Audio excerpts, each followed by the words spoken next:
Look, up in the sky, it's a bird. It's a plane! It's Teaser Man! And he's brought a teaser for us to watch! Of a teaser!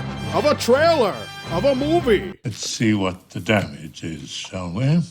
Home. Take me home.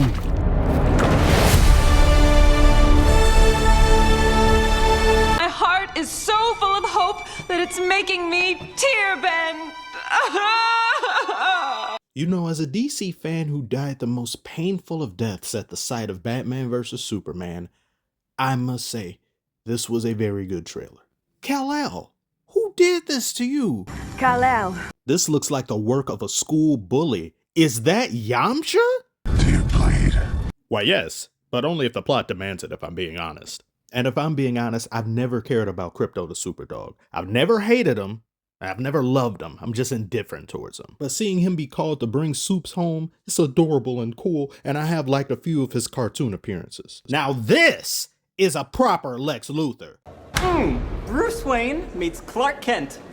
I love it. Lame, lame, lame, lame, lame! He looks conniving and intimidating without trying to be so. He is passively intimidating. Lex Zuckerberg was a complete and utter travesty. Jesse Eisenberg himself is a good actor, but sometimes it doesn't matter how good of an actor you are when you just don't embody the character, you don't fit, you aren't meant for this role. Haircut or not, he was an awful choice. The juxtaposition between a Lex Luthor and a Superman, it's very complex. Not something as shallow as mere jealousy or envy. Lex Luthor embodies the pinnacle of human potential and achievement. I thought of him in some ways as a composite human being, the sum total of humanity's intellect. The potential and ability to not only change the world, but make it kneel. A truly remarkable achievement attained by mortals. And then comes in this guy, who isn't so much a guy, but appears as such, yet he's from another world. He's anything but human. He's a god to us in comparison, a god who casually outstrips the sum total of all human potential. And Lex sees his very existence as an affront to humanity. There also lies an innate fear of a being like this. Yes, he may appear to be well-intentioned, good, pure at heart, but what if one day he were to wake up on the wrong side of the bed? What if one day he were to stub his toe? What if one day he was to lose his shit and crash out? Could anyone stop him? No. All of the aforementioned sentiments fester in the head of a Lex Luthor. He finds the very notion of a Superman preposterous and something that needs to be destroyed. In layman's terms, No one man should have all that power. I've always liked you, Kent. You're humble, modest, comically uncoordinated, human. In short, you're everything he's not. which is so ironic at the end of the day because Clark can simply flip a switch and turn Kent on whenever he wants and fool the smartest man on the planet. Probably the smartest being in the universe, or at least last time when I looked at the comics, he's one of the smartest beings in the universe. What I really appreciate about this trailer is that it humanizes Superman. It makes him relatable.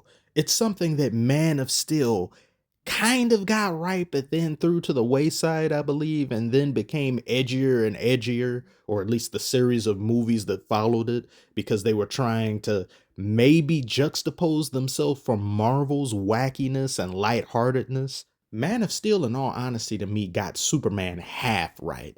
He came across as indifferent towards humanity. He seemed unfeeling at times or uncaring.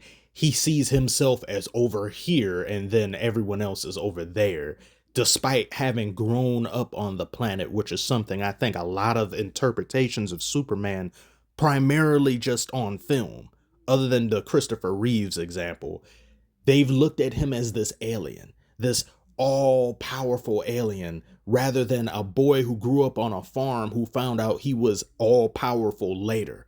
You have those ingrained human traits and elements you picked up from the people that raised you, yet you don't exhibit them, at least not on a genuinely relatable level. Superman, after getting brought back in Justice League, goes and stands with Lois shirtless in a cornfield while she remarks on how good he smells. How good can he possibly smell? He was a corpse 30 minutes ago. Is there fragrance in the casket he was just in? What are you talking about? He just came back to life, bro. I mean, he was upset. He's getting so many things thrown at him at once. No, Clark Kent wouldn't do that.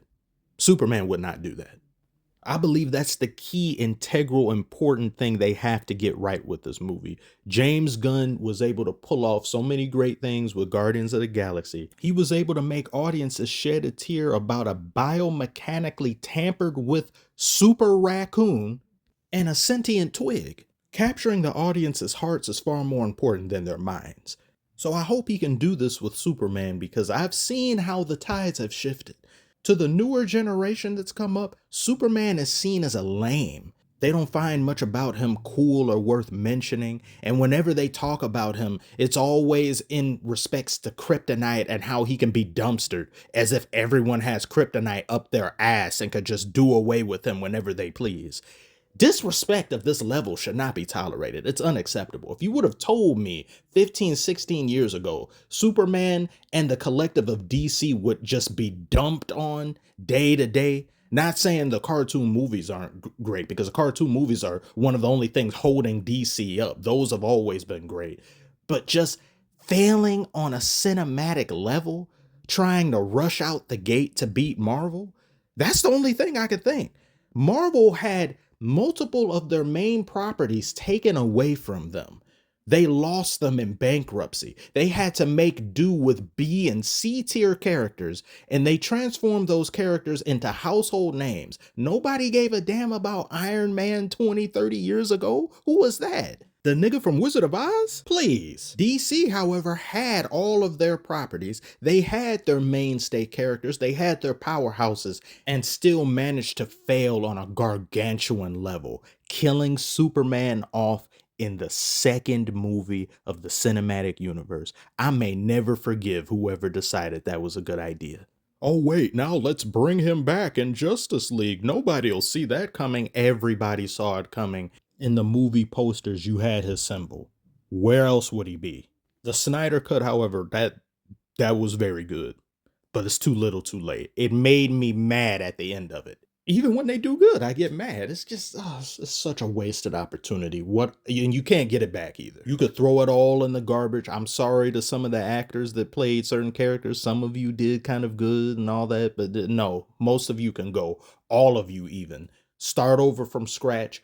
Tell new stories. Give time and consideration to your characters. And most importantly, respect. And that's something I believe James Gunn can do, or at least I hope he does anyway. Because while I do like what this trailer has showcased, and this movie looks like it'll be pretty good or solid, I'm not going to hype myself up for this movie after years of cruel and unusual punishment and death at the hands of studio heads who know nothing about the characters they're making movies about. So we'll just have to see. But tell me below, what did you think about this trailer? Do you think this is a step in the right direction, or do you think it will be another colossal cinematic failure? Thank you for watching. Like and subscribe if you're new. I'm so very sorry for not uploading anything on this channel for months. I have to do better. I will do better. I keep saying it in the past, but I need to make that a New Year's resolution. Have at least 2 uploads a week on this channel going forward. I promise. Thank you all so much for watching. I'll see you on the next one.